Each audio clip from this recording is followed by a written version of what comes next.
Carol Woolton. I'm the author of The New Stone Age, and I'm here with Geoffrey Post, the curator at the National Gem and Mineral Collection at the Smithsonian Institute in Washington. Now, there are hundreds of thousands of objects at the museum, from slabs of granite to the infamous and celebrated Hope Diamond. It's one of the finest displays of geology in the world, so there's no better person to come to and ask a few questions about stones and crystals. Hello, Geoffrey, welcome. Carol, hello, good morning. Hello, good afternoon from us. That's right. So now, quick fire round. Okay. Tell me how you describe a mineral crystal. What's it made of and how's it formed?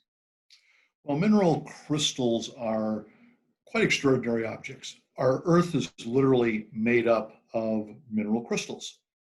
And a crystal is the natural form of most minerals. A crystal means that we've got the atoms that make this material up in a very orderly three-dimensional structure. Those atoms get locked into place and they continue growing in 3 dimensions to build something that eventually we recognize as a crystal. So it's that very orderly arrangement of atoms that defines something as being a crystal. And literally, our Earth is made of crystals. And then there are other elements that come in to form the colors. So every mineral has its own family of elements that basically define it as being a particular mineral. So whether it's ruby or sapphire or corundum, or whether it's diamond, they all have their own particular selection of atoms. And these atoms are what lock together to form the structure that makes up the crystal. And they all have their own particular recipe, basically, to make them up. And different kinds of atoms will react with light in different ways to give us the different colors. And in some cases, let's take diamond, for example. Diamond is going to be colorless in its pure state. But it turns out the Earth is kind of a dirty place to grow crystals. And so crystals almost never are found in their pure state. You always get little impurities, trace amounts of other atoms that sneak in when those crystals are growing. And often it's the light interacting with these impurities, these other atoms, that give us the colors. And so, for example, you mentioned the Hope Diamond earlier. It's a tiny bit of boron that snuck into the structure of the Hope Diamond as it was growing deep in the Earth that today produces the blue color of the diamond. So when did humans' first fascination with stones and crystals come? And do you think that was practical or mystical? Well, I think that from the earliest time there were humans, however we define that, we've been fascinated by objects that are shiny and bright, or just a little different than everything else, something that maybe is durable, something that just catches our eye. And so I think there's evidence as far back as there is evidence of any kind of human culture of using objects for value, for adornment, for some kind of special reasons. And you can imagine that when something stands out in nature as being special or different, if we have no other explanation or no other way to do something, those objects may take on some kind of special, even mystical kinds of qualities. You know, if you're sick, you're not feeling well, and something stands out as being shiny and just looks better than everything else, you might go, well, maybe this will make me feel better. What does a stone have to have? What special attributes for you to want to add it into this huge collection? Well, we're fortunate that we have a very large, very fine collection of gems and minerals. And that said, we're always looking for something new, something different than what we have in the collection right now. And that something new or different might be something that's just spectacularly beautiful, something that Mother Nature produced that we'd like to be able to share with people. It might be something that has an interesting story. It might be connected with people or its use or its history. Or it might just be something that science has never really had a chance to learn about before. Right now, you know, we always have a list of things that we're looking for. Some are new localities, new finds, anything that we can share with our visitors that we can do some research on. or it could be something we just don't have. For example, if you were to walk up to me right now, Carol, and say, I've got an incredible 20-carat cashmere sapphire that I would like to donate to the Smithsonian Gem Collection, we would say, Carol, that's exactly what we're looking for. We don't have one of those. And so we'd be delighted to add that to our collection. Is there one stone that's particularly elusive that you're always searching for? Yeah.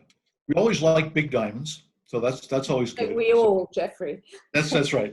I think we share that, and partly because we know the public likes big diamonds, and so it's always a nice opportunity to welcome people to come back and see something new and different. And there's just something special about a diamond. But as I mentioned earlier, the cashmere sapphire, that's truly something that, we have a few small examples, but we don't have what I would call a world-class example of a just classic, beautiful cashmere sapphire. And so if one of those were to show up one day, that would make us very happy. So as a non-living object, why do you think people give stones, attribute the life and energy to a stone? Well, I think gems, stones in general, are special objects. We talked a little bit about before, but I think as far back as people have explored the earth, they've recognized crystals as being different, and they've recognized these shiny, hard objects as being different. Some of the earliest descriptions of crystals, they stand out from everything else in nature. Going back to the Greeks, to Pliny, they talked about crystals perhaps being ice frozen so hard that it just wouldn't melt.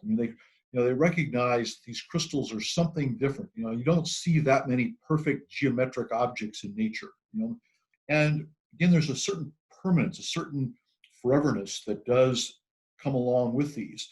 And so if you're going to attach a value to something, you want it to be something that is durable, that is hard, preferably beautiful, but something you can pass on that will also contain that value. And then once you've attached a value to something, it's not much harder to then think of it as something even beyond just valuable, but perhaps even mystical. And so I think that they've always stood out as being something different, something special. And long ago, we made this sort of grand bargain that we'd all agree they're valuable, that they're special. And so that value then tends to get carried with them. As a scientist, I have to say, I don't think crystals and gems have a particular energy that they're filling my room with. If they were, I'd have them all sitting around me right now.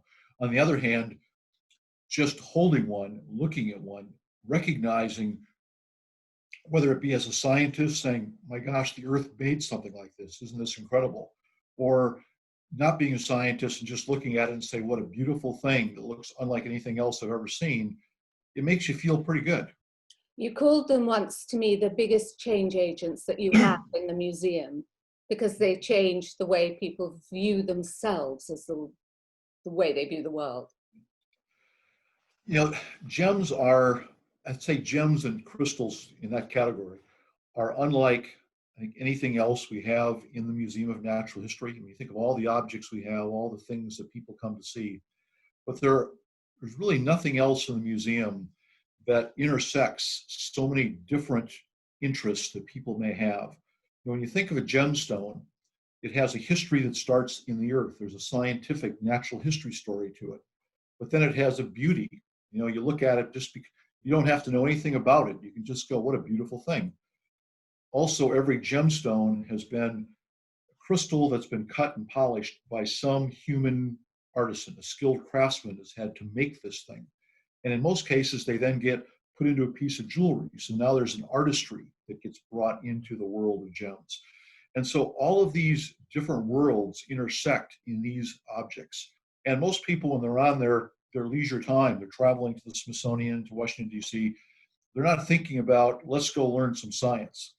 But the gems turn out to be a really nice portal into the whole science of the earth, the science of materials, of gems and minerals. And so it's an unintimidating entrance into the science. And of course, these objects are connected to people, they have stories, and so we all want to see these things. Well, we can start, when people are looking at them and going, well, okay, yeah, this was owned by Napoleon, or this was owned by the Queen of England, or whatever, but where did it come from? That's the question we try to get people start to thinking about. Before it was a diamond in a necklace, where did it come from? And when people are looking at these things, that's when they're ready to really want to know the answer to that question. I think people do want to know, where did these things come from? Why are they special? Why are they important? And so that gives us this wonderful opening to start to answer those questions and to slowly move them back into the full big picture of what these things are. And you use them a lot as research objects as well. Certainly, the part of the collection that most of the visitors to the Museum of Natural History don't fully appreciate is all of what we have in the back rooms, in the vaults, that are there primarily to support scientific research. In addition to wanting to share with our visitors Earth's great treasures, we want to share with scientists Earth's products, Earth's materials. And many of these gems, these crystals, are some of the rarest objects ever produced by the Earth. Each one has a story not just about its gem history, about the people, but also about where it was found, where it came from, how it was made in the Earth. And it's those stories that scientists are interested in. All of that information is tied up in the specimens that we have in our reference gem collection that we then loan to scientists around the world, laboratories, to do research. And in many cases, gem mines in particular are quite fleeting. They may mine for a few years and they find whatever they can find, and then they move on to something else. And so the pieces of crystals or the gems or the rough from that mine that we have in our collection may literally be the only samples that are preserved for future scientists to do research. So out of the thousands of stones that surround you in the museum the whole time, I want to know which would be your desert island crystal, that if they were all being washed out to sea and you waded into the water to save one, which would it be? Well, there are different reasons to answer that question differently, but I'd have to say, and this may sound too obvious, but the first one I'd have to retrieve from the receding tides there would be the Hope Diamond. And partly because it truly is one of the rarest objects ever produced by the Earth. This large blue diamond, and when you look around the world and ask how many other large blue diamonds are there either now or in history, it's a small handful of objects. And so that's something that would be hard to find another one like that. Our modern collection that most people come to see really got its start with the gift of the Hope Diamond in 1958. We had a modest little collection of gems here that people might have come to see, but it's when the Hope Diamond came to the Smithsonian that it really put us on the map as a destination to not only see great gems and to see diamonds, but as a place that other people then wanted to donate their objects to help us to build this collection into something even greater. And so if I have to start over again, the stone that I'd want to start over again with is the Hope Diamond. Okay, so you carry that one back to shore. Thank you so much, Jeffrey. And if anybody wants to read more about Jeffrey's thoughts about stones and crystals, they are in the New Stone Age.